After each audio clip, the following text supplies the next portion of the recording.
kamu fokus di rumah sini, kamu diam di rumah sini, nanti bunda yang urus kamu.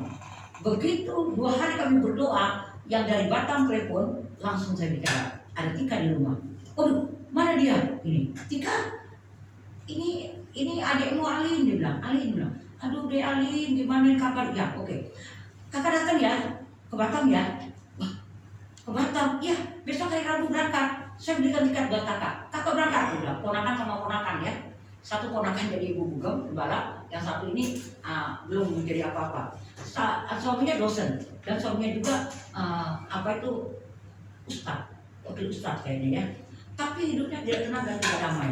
Nah, saya kasih ke jalan ke dia.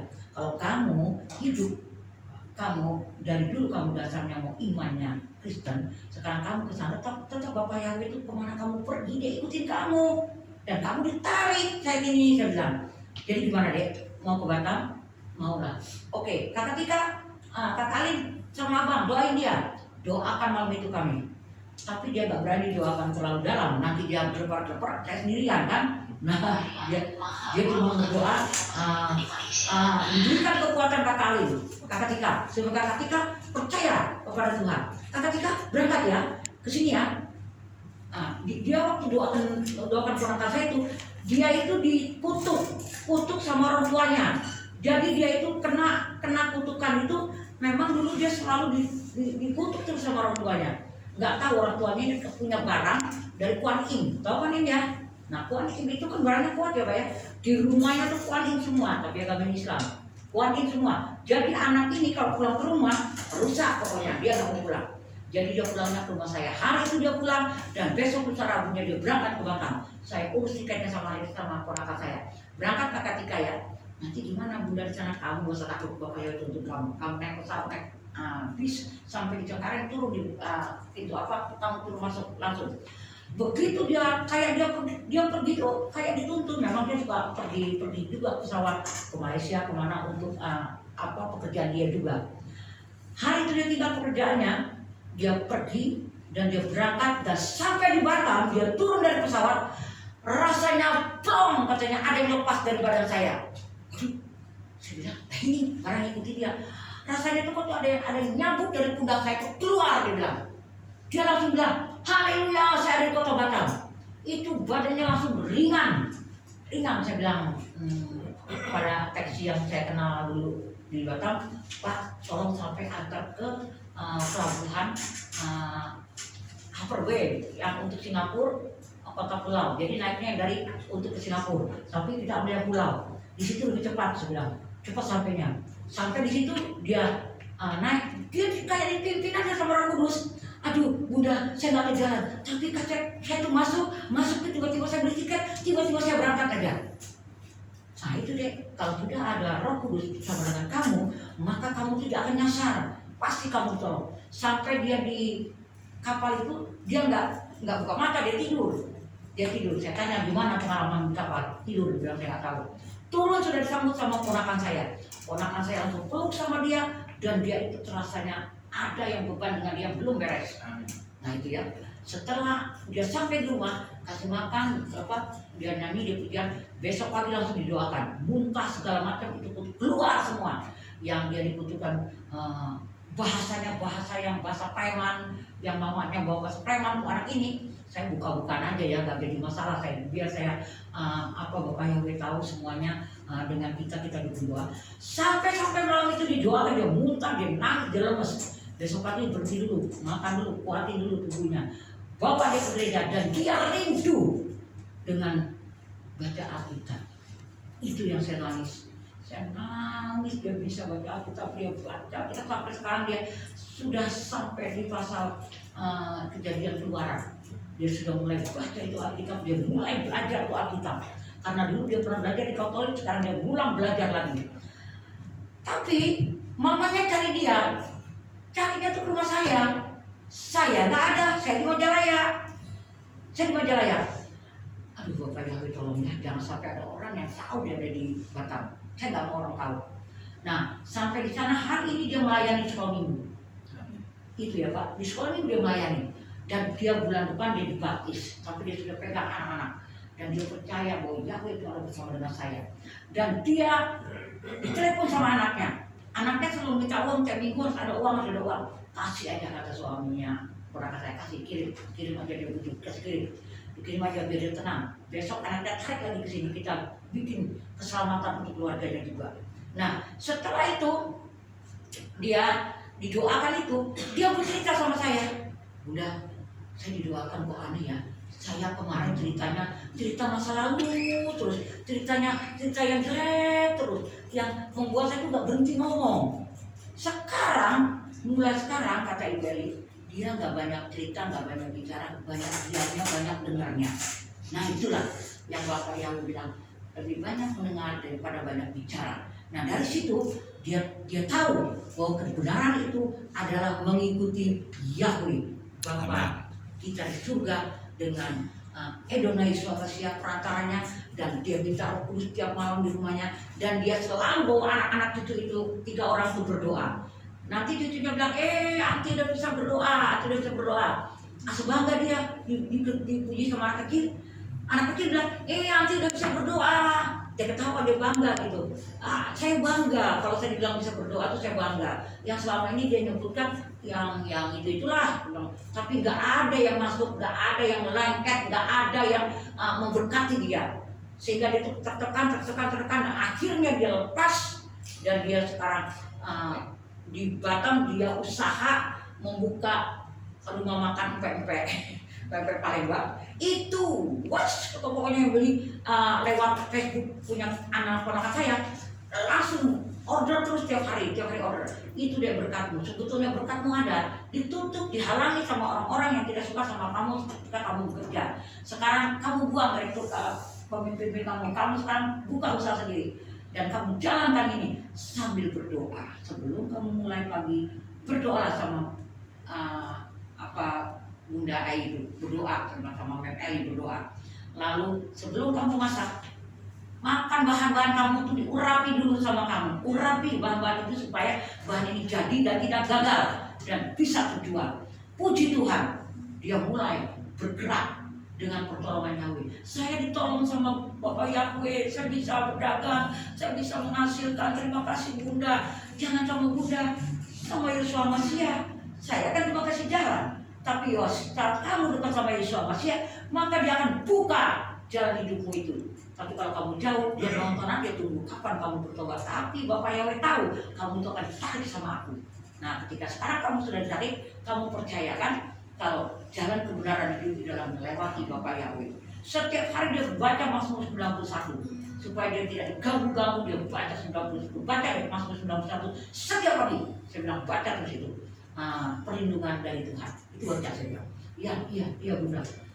Sudah gitu dia langsung ikut kegiatan di gereja. Setiap ponakan saya pergi melayani anak muda, dia ikut melayani anak muda. Setiap di Mandarin, kebetulan ponakan saya pintar bahasa Mandarin, main musik Mandarin, dia ikut ke dalam bahasa Mandarin, ikut. Pokoknya diajak terus. Belum masa itu belum melayani, tapi dia selalu lihat Roh Kudus itu bekerja sama kamu.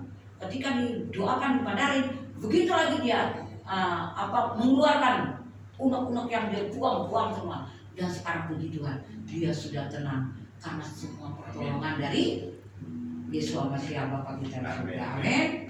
Itu ya kesaksian saya. Terima kasih. Itu ya, kita bersyukur ya, pekerjaan Bapak Yahweh pasti terus berlangsung, menguatkan kita semua. Tempoh hari saya juga melayani orang sakit di rumah sakit, puji Bapak Yahweh disembuhkan, dan dia ingin ibadah dengan kita, cuma nggak punya motor, dijual untuk bayar rumah sakit ya. Jadi banyak yang sudah saya layani ingin ibadah, tapi saya juga sedang Tuhan bagaimana cara mereka untuk ibadah nanti ya. Saya rindu punya mobil untuk menjemput mereka ya, supaya Tuhan menjamah hidup mereka dan mereka bisa beribadah dan mereka bisa bersukacita bersama-sama ya. Amin. Ya. Nah, sebentar kita akan mendengar firman Tuhan yang disampaikan oleh sahabat saya, Pak Egi dan Ibu yang ada di sini juga jadi berkat buat kita. Mari kita bantu berdiri, kita akan persiapkan hati kita. Saya juga cukup banyak mendoakan teman-teman yang tidak bisa datang ya. Ya datang, nggak datang. Begitu semuanya. Ya Pak datang siap, nggak datang. Tapi saya percaya pasti waktunya akan ada. Sebab saya ngasih WA di grup, ayo ibadah karena Tuhan Yesus segera datang. Dan lama lagi akan datang. Ada waktunya kelak nanti kita nggak bisa beribadah lagi.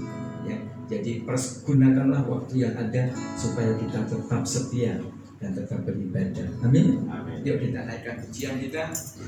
Roh Kudus kau hadir di sini.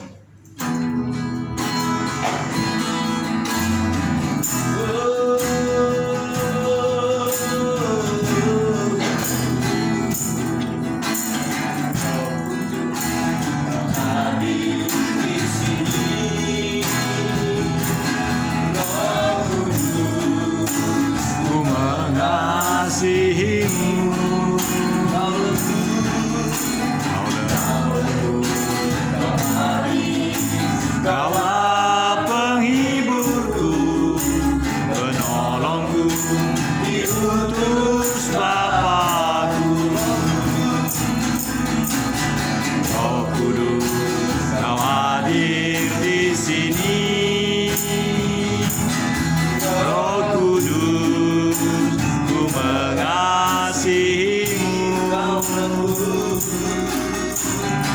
Kau lembut, Kau manis, Kaulah penghiburku, penolongku, diutus Yahweh. Ku buka hati untuk Roh-Mu Yahweh. Ku buka hati menyembah-Mu Yesus. Jamahlah kami, penuhi kami dengan kuasa Yahweh Maha Tinggi. Ku buka hati untuk Roh-Mu Yahweh. Ku buka hati menyembah-Mu Yesus. Jamahlah kami, penuhi kami dengan kuasa Yahweh Maha Tinggi. Mari dengan segenap hati kita naikkan pujian ini, bahwa Roh-Nya ada bersama kita. Kau hadir di sini. Roh Kudus, Ku mengasihimu. Kau lembut, Kau manis, Kaulah penghiburku, penolongku, diutus. Ku buka hati untuk Roh-Mu Yahweh. Ku buka hati menyembah-Mu Yesus. Jamahlah kami, penuhi kami dengan kuasa Yahweh Maha Tinggi.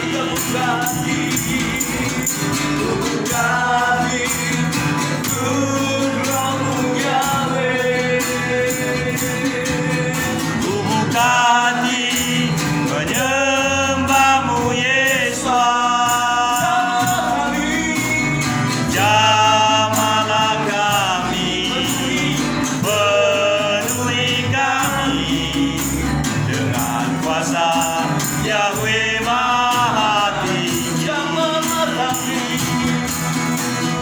Jamahlah kami, penuhi kami dengan kuasa Yahweh Maha Tinggi.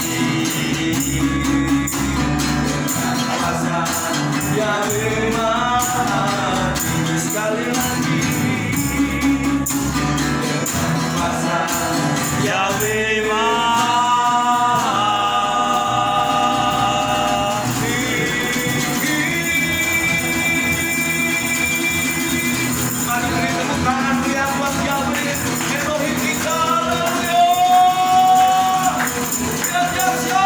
Tuhan luar biasa. Haleluya. Kami serahkan Anda, mari menyampaikan firman. Daftar Elon.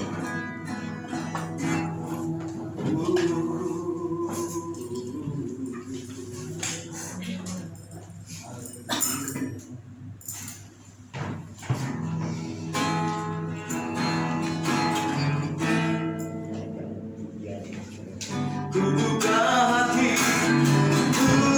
untuk Yahweh. Kubuka hati menyembahmu Yesus. Jamalah kami, penuhi kami dengan kuasa Yahweh Maha Tinggi.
Ya Bapa, kami siap membuka hati kami untuk firman-Mu pada sore hari ini. Amin. Kami percaya firman-Mu tidak akan kembali dengan sia-sia.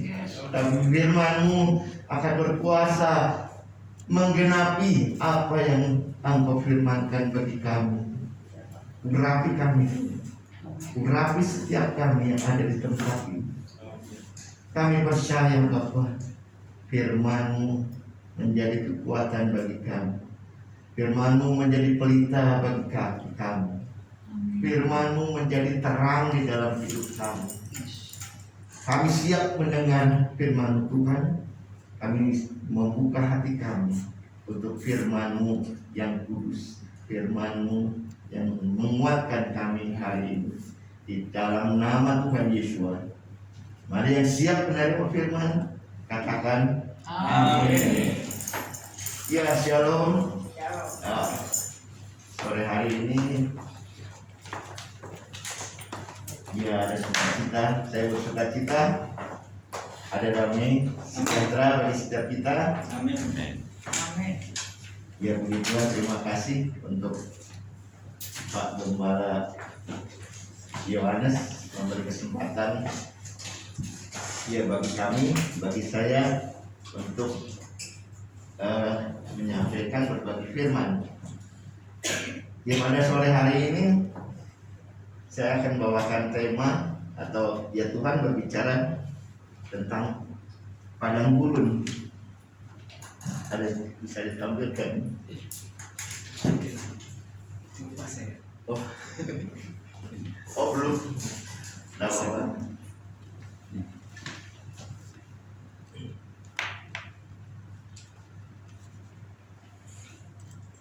Ya, tentang padang gurun. Nah, mungkin padang gurun, ketika mendengar padang gurun, apa yang ada di benak Bapak Ibu Saudara sekalian? Bisa kasih? Panas, Wah, betul, panas. Apalagi? haus Kak. Wah, haus. Ya, kalau panas haus. Saya pasti haus itu kan. Ada lagi Bapak Ibu, apa yang kira kita ketika kita mendengar padang gurun? Gersang. Betul sekali, gersang. Tidak ada kehidupan. Kehidupan yang bersama. Ya, kehidupannya gersang, hanya beberapa makhluk aja yang bisa hidup, bisa bertahan hidup. Ya, nggak banyak. Ya, kalau jengking, ular juga satu jenis, dua jenis gitu. Apalagi kayaknya nggak banyak. Kadal gurun ya, kandrun. Tapi jangan santai. Ya, tidak banyak memang yang bisa hidup di padang gurun. Jadi sesuatu yang tempat yang tidak enak. Saya percaya Bapak Ibu Saudara sekalian juga tidak ada yang mau hidup di padang gurun. Bandung aja sudah panas, apalagi di sana.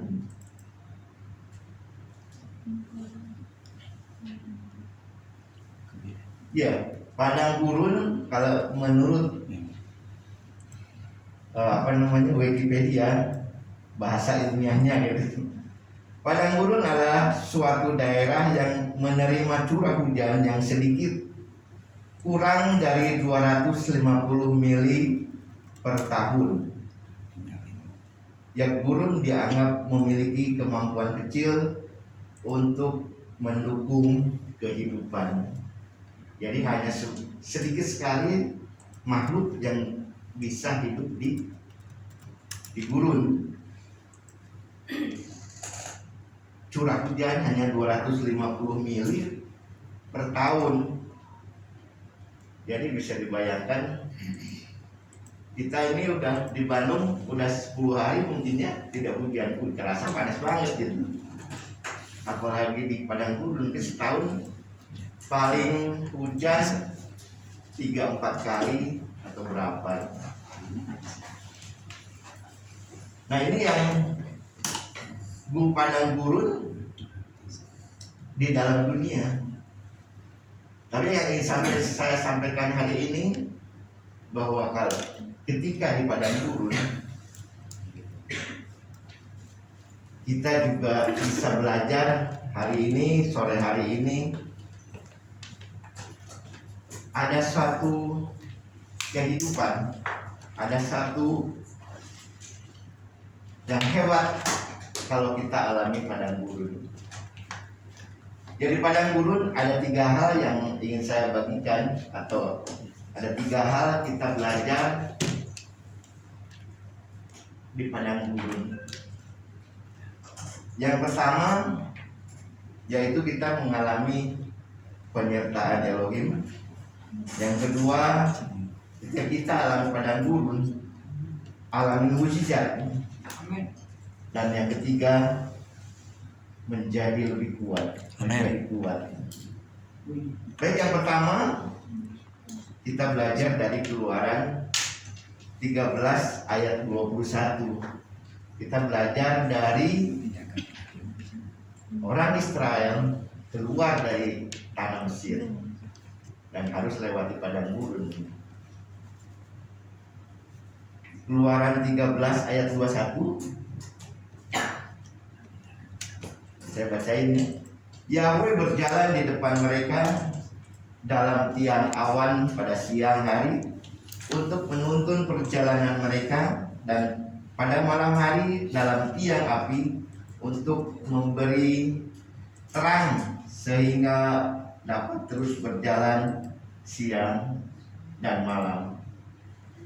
Ini jelas Yahweh Elohim mengeluarkan bangsa Israel dari Mesir menuju tanah perjanjian, dan itu memang harus lewati lembah padang gurun. Nah, itu kita melihat bahwa Yahweh Elohim tidak mengeluarkan bangsa Israel cuma begitu saja. Justru Dia menyatakan dirinya menjadi satu fenomena tiang awan kalau siang hari dan tiang api kalau malam hari. Ya, kita tahu bahwa kalau siang hari udara panas, suhu di padang gurun bisa sampai 60 derajat. Dan kalau malam hari itu drastis bisa malah di bawah 0 atau 10 derajat minimal sampai ke bawah. Perbedaan itu kan sangat signifikan. Jarang orang yang kuat, apalagi ini harus berjalan di padang gurun. Nah, kita tahu bahwa orang Israel yang keluar, laki-laki 600.000, belum anak, belum wanita, dan juga ada yang ikut dari bangsa-bangsa lain. Mungkin ya, kalau perkiraan sekitar 3 juta sampai 6 juta orang. Nah, kita bayangkan kalau satu stadion sepak bola yang besar itu ya, bisa paling besar itu menampung 100.000 orang. Itu luasnya udah 100 kali 150 meter persegi ya, kurang lebih. Nah, ini kalau ada 6 juta berarti 60 stadion. Nah, sebesar apa tiang awan itu ini yang menutupi kalau di siang hari. Nah, disitulah kalau malam menjadi tiang api sehingga bangsa Israel tidak kedinginan. Ini hal yang dilakukan, fenomena yang dilakukan oleh Yahweh Elohim kita untuk menuntun bangsa Israel, bangsa pilihannya, sesuai dengan janjinya kepada Abraham, Ishak, dan Yakub, untuk menjadikan keturunan mereka satu bangsa yang besar. Dan Dia lakukan janji kepada Abraham, janji kepada Yakub, kepada Ishak. Dia janji nyatakan mengeluarkan bangsa Israel dari perbudakan yang berlangsung 430 tahun.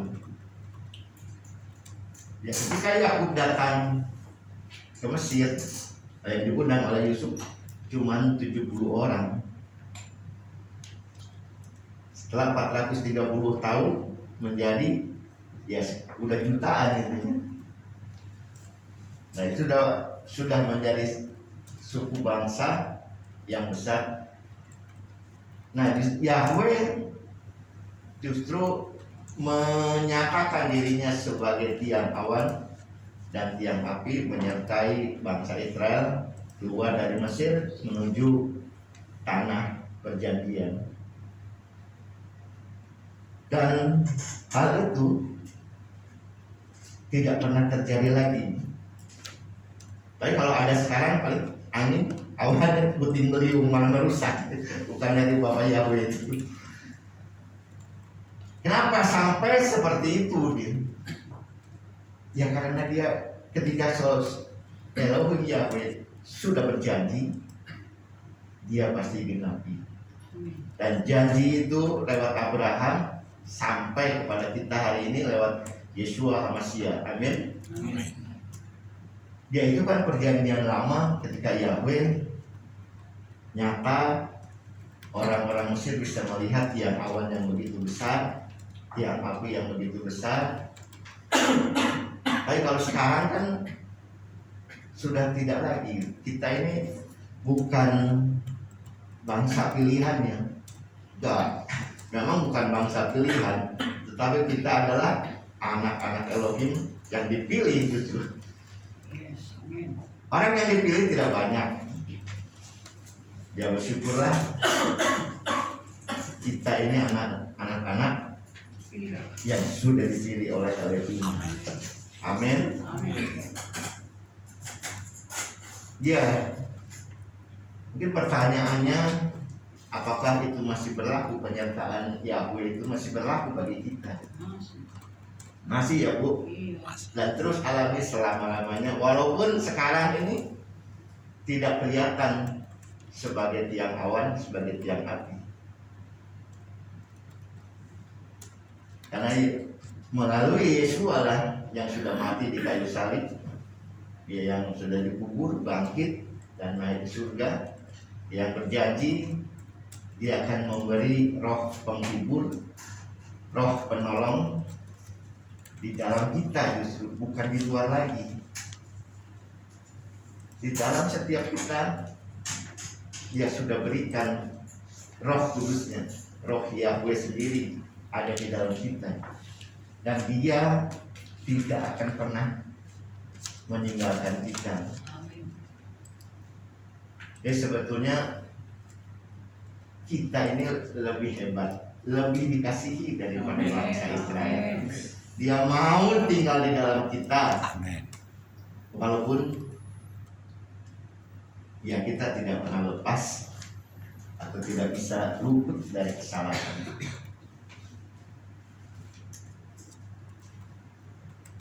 Ya, di dalam Ibrani 13 ayat 5b dikatakan, sebab dia berfirman, aku sekali-kali tidak akan pernah membiarkan engkau, dan aku sekali-kali tidak akan pernah meninggalkan engkau.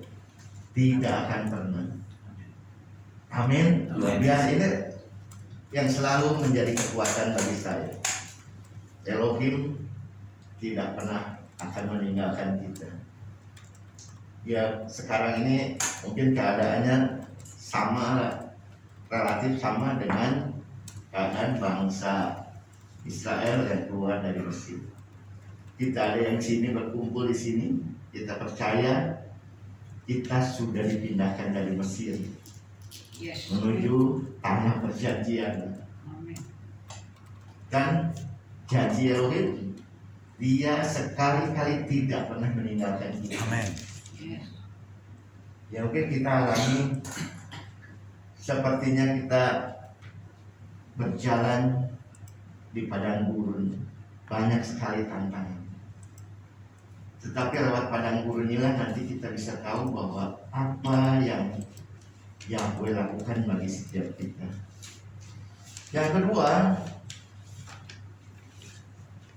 kita berjalan di padang gurun. Justru lewat padang gurun ada mukjizat. Amin. Amin. Ya, karena kalau kita hidup di zona nyaman terus, kita hidup enak terus, tidak ada tantangan, tidak ada badai, tidak ada kesulitan, kita tidak akan bisa melihat mukjizat yang Elohim kerjakan bagi kita. Dan saya percaya setiap kita pernah alami mukjizat, Amin. dan masih percaya mukjizat masih ada sampai hari ini, Amin. bahkan selama-lamanya. Amin. Benar. Ya, kita baca di dalam Keluaran 16 ayat 15. Ketika Bani Israel melihatnya, mereka berkata seorang kepada orang lain, ini mana? Yang artinya, apakah itu? Karena mereka tidak mengetahui itu apa. Dan Musa berkata, ini adalah roti yang telah Yahweh berikan kepadamu sebagai makanan. Ya, kita tahu cerita bangsa Israel belum keluar lama ini sudah bersungut-sungut, selalu bersungut-sungut. Dia sampai berkata, kalau Yahweh memang menghendaki kami mati, mending kami mati di Mesir. Mati ketika saya makan daging, ketika kami makan roti. Nah, itu didengar oleh Yahweh. Keluhan-keluhan seperti itu didengar. Sampai akhirnya ya Yahweh menyampaikan kepada Musa, dia akan memberikan mana kalau pagi dan sore burung puyuh. Nah, kita dilihat sebenarnya salah satu mukjizat yang Yahweh nyatakan kepada bangsa Israel. Dia pelihara selama 40 tahun. Setiap pagi dikirim roti,